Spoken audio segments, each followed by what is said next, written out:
Memang KPU Kabupaten Bogor kita mendapatkan DPT yang luar biasa, Pak.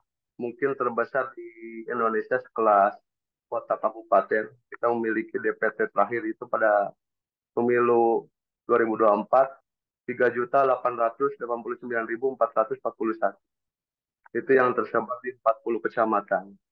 Mungkin untuk pilkada nanti bisa ada peningkatan karena yang berumur 17 tahun bisa saja sudah mempunyai hak pilih pada tahun 2024.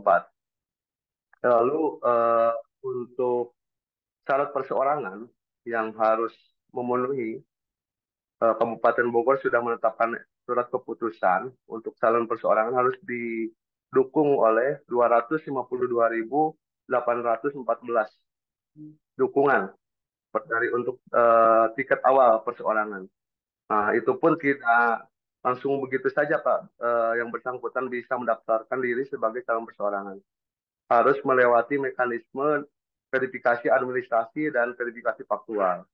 Apabila dalam tahap verifikasi faktual memang si pemilih atau masyarakat menyatakan dukungannya untuk calon perseorangan, maka calon perseorangan itu berhak untuk berkonsultasi di pemilihan bupati dan wakil bupati di 2024.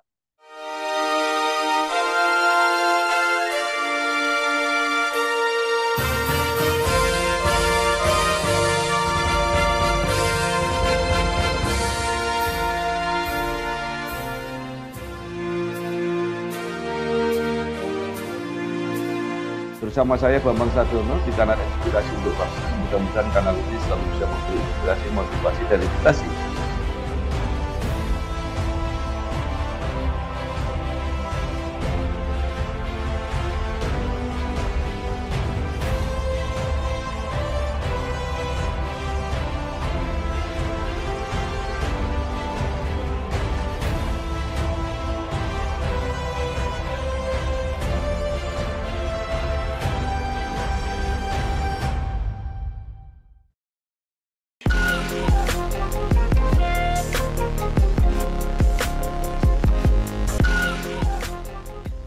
Assalamualaikum warahmatullahi wabarakatuh. Waalaikumsalam warahmatullahi wabarakatuh. Bersama saya Bambang Sadiono di kanal Inspirasi untuk Bangsa. Mudah-mudahan kanal ini selalu bisa memberi inspirasi, motivasi, dan edukasi. Kami sedang mempersiapkan beberapa video wawancara untuk ikut memantau dinamika kabupaten kota di dalam menyongsong pilkada serentak, termasuk pemilihan bupati dan wakil bupati Kabupaten Bogor periode 2024-2029. Saat ini saya sudah bersama dengan Bapak Muhammad Adi Kurnia, Shut, Ketua KPU Kabupaten Bogor. Apa kabar Pak Adi?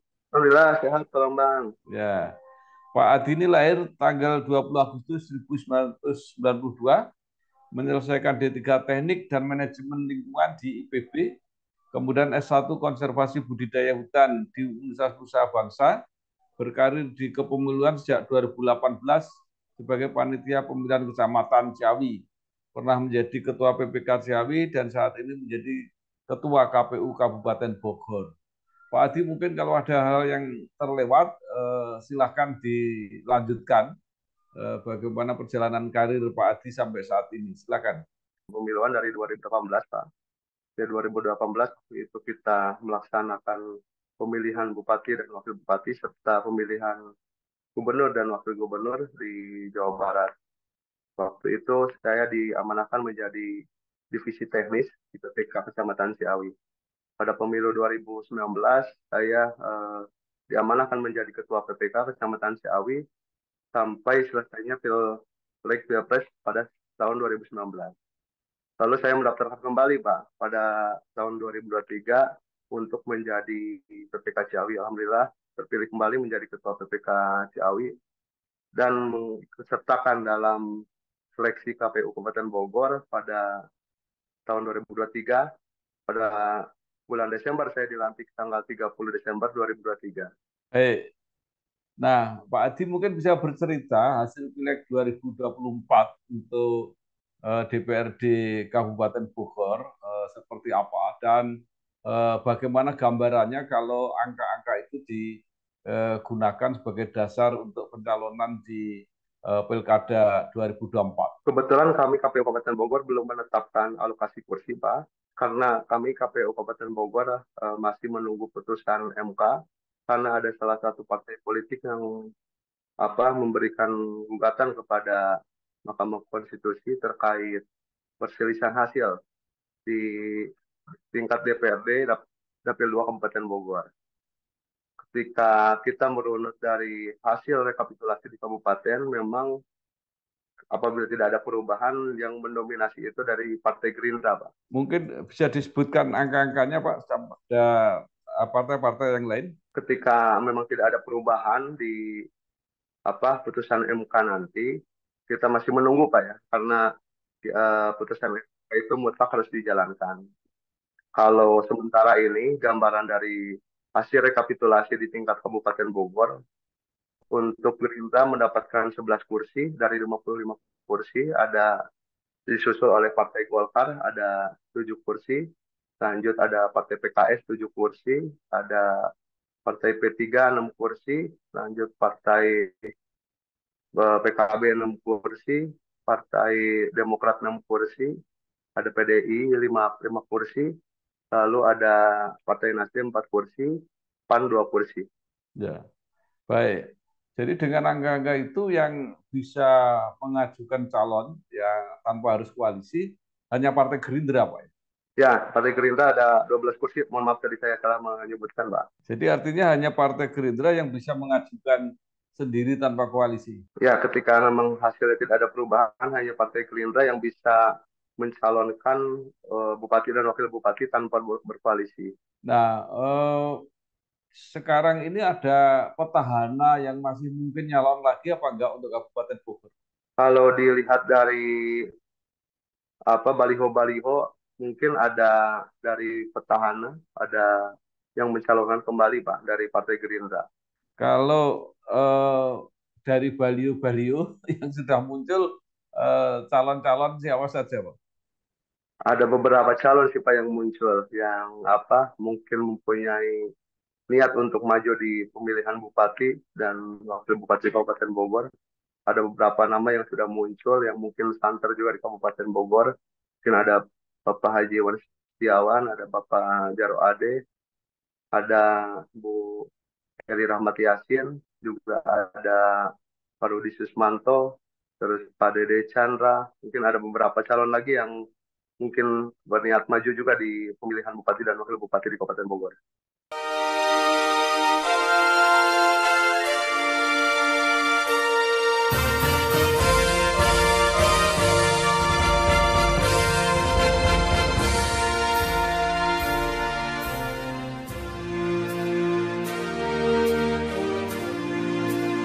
Ya, baik. Dengan banyaknya yang berminat, dengan potret perolehan kursi di DPRD Kabupaten Bogor seperti tadi, itu kira-kira memungkinkan bisa muncul berapa pasangan calon, Pak Adi? Mungkin bisa 3 sampai 4 pasangan calon, Pak, di Kabupaten Bogor. Bogor pernah punya pengalaman calon perseorangan apa tidak? Dari 2000 berapa berarti 2013 ada calon perseorangan, Pak, di Kabupaten Bogor. Kemarin terakhir di pemilihan bupati dan wakil bupati ada juga dari calon perseorangan di Kabupaten Bogor ada 2 calon. Ya, artinya calon sampai ikut pemilihan atau hanya mendaftar tapi tidak sampai ke pemilihan? Sampai mengikuti pemilihan, Pak. Yang mendaftarkan waktu 2018 ada 3 calon, hanya saja yang mengikuti pemilihan hanya 2 calon karena satu calon tidak memenuhi syarat untuk dicalonkan sebagai calon independen. Ya, Pak, itu kan banyak yang mengeluh bahwa persyaratan untuk calon independen itu terlalu berat karena jumlah KTP yang besar. Padahal Kabupaten Bogor itu termasuk kabupaten yang besar sekali, jadi Betul, Pak. jumlahnya masih banyak. Itu bagaimana? Mereka nggak mengalami kesulitan? Memang KPU Kabupaten Bogor kita mendapatkan DPT yang luar biasa, Pak. Mungkin terbesar di Indonesia sekelas kota kabupaten. Kita memiliki DPT terakhir itu pada pemilu 2024, 3.889.441. Itu yang tersebar di 40 kecamatan. Mungkin untuk pilkada nanti bisa ada peningkatan karena yang berumur 17 tahun bisa saja sudah mempunyai hak pilih pada tahun 2024. Lalu untuk syarat perseorangan yang harus memenuhi, Kabupaten Bogor sudah menetapkan surat keputusan untuk calon perseorangan harus didukung oleh 252.814 dukungan dari untuk tiket awal perseorangan. Nah, itu pun tidak langsung begitu saja, Pak. Yang bersangkutan bisa mendaftarkan diri sebagai calon perseorangan. Harus melewati mekanisme verifikasi administrasi dan verifikasi faktual. Apabila dalam tahap verifikasi faktual memang si pemilih atau masyarakat menyatakan dukungannya untuk calon perseorangan, maka calon perseorangan itu berhak untuk berkonsultasi di pemilihan bupati dan wakil bupati di 2024. Ya, eh, itu begitu banyak. Pertama, apakah apa bukti fisik KTP-nya itu harus dibawa ke KPU atau hanya daftarnya saja? Nah, untuk tahun 2024 berbeda dengan tahun 2018. Pada saat 2018 itu memang bukti fisik harus dibawa ke kantor KPU untuk dilaksanakan verifikasi administrasi. Hanya saja untuk 2024 KPU RI mempunyai kebijakan untuk calon perseorangan itu melakukan uploading melalui Sipol itu untuk melakukan verifikasi administrasi. Jadi untuk calon perseorangan tinggal mengupload saja ke Sipol, Pak. Jadi untuk melaksanakan verifikasi administrasi, apakah ada kekurangan nanti setelah diupload apa tidak. Nanti di situ sudah tertera langsung, Pak. Ya, jadi tidak perlu mengirimkan kopi KTP, Pak. Fotokopian KTP-nya mungkin nanti ketika akan melaksanakan verifikasi faktual, Pak. Ya. Oh, Pasca verifikasi administrasi. ya. Kemudian bagaimana verifikasi faktualnya? Apakah KPU tidak kerepotan, apalagi kalau calon perseorangannya lebih dari dua atau tiga? Betul, Pak. Memang untuk verifikasi faktual di KPU Kabupaten Bogor, kita mungkin memperbantukan rekan-rekan kita di PPK maupun di PPS. Memang hanya saja untuk melaksanakan verifikasi faktual itu tidaklah mudah karena untuk di Kabupaten Bogor harus mendapatkan dukungan sebanyak 252.814.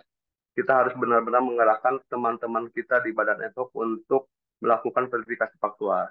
Karena di setiap TPS atau di tingkat desa mereka mempunyai 3 anggota dan 3 sekretariatan. Mungkin itu yang dapat kita kerahkan nanti untuk verifikasi faktual. Bersama teman-teman kita di tingkat kecamatan ada 5 anggota PPK beserta 3 sekretariatan. Jadi berjumlah 8.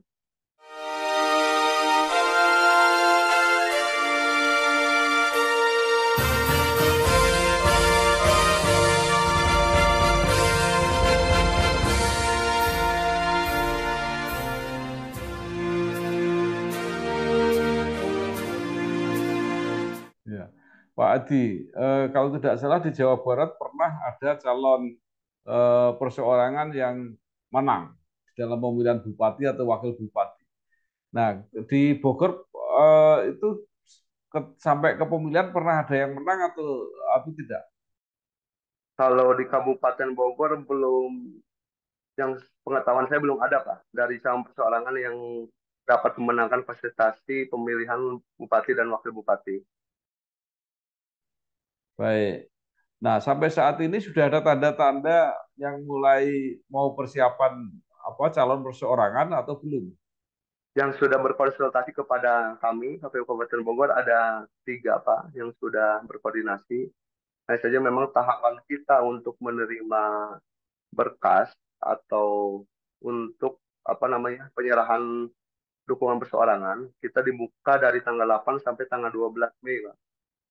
Nah, memang ada beberapa calon yang mungkin sudah meminta akun Sipol atau dibuatkan akun Sipol untuk menguploading. Ya, Pak Adi, apa yang dirasakan oleh KPU Kabupaten Bogor dengan jumlah pemilih yang begitu besar? Mungkin langkah apa yang dirasakan KPU, mau bagaimanapun kita harus tetap laksanakan, Pak, karena memang kita apa kemarin sudah sukses melaksanakan pemilihan legislatif dan pemilihan presiden dan wakil presiden secara sukses. Artinya untuk menjalankan pemilihan kepala daerah, bupati dan gubernur, gubernur serta wakil gubernur kita sudah settle Pak untuk melaksanakannya. Ya, ya. Nah, maksud saya apakah karena jumlah penduduknya besar ada keterkecualian, keistimewaan jumlah personil atau sama saja, misalnya KPU kabupaten dan kota sama dengan yang lain? Sama saja Pak, memang kita KPU Kabupaten Bogor sudah berkoordinasi dengan KPU Jawa Barat untuk menambah personel di sekretariatan KPU. Karena jumlah sekretariatan KPU hampir sama dengan kota kabupaten kota yang mempunyai DPT yang sangat kecil. Ya. Nah, eh, pilkada kali ini adalah pilkada serentak. Apa nanti yang beda karena bersamaan dengan pemilihan gubernur? Mungkin yang berbeda itu terkait penggunaan aplikasinya saja, Pak. Terkait pelaksanaannya hampir sama pada saat pemilihan bupati dan gubernur pada tahun 2018. Hanya saja memang sekarang itu kita berbasis teknologi untuk perhitungan suara, kita menggunakan Sirekap, Pak. Artinya teman-teman KPPS nanti di tingkat TPS, ketika sudah melaksanakan rekapitulasi di tingkat TPS, mereka wajib untuk menguploading C hasil atau yang dulu disebut itu C Plano. Itu wajib diupload menggunakan aplikasi Sirekap. Jadi teman-teman di KPU Kabupaten Bogor bisa mengkontrol mana TPS yang sudah selesai melaksanakan rekapitulasi, mana yang belum.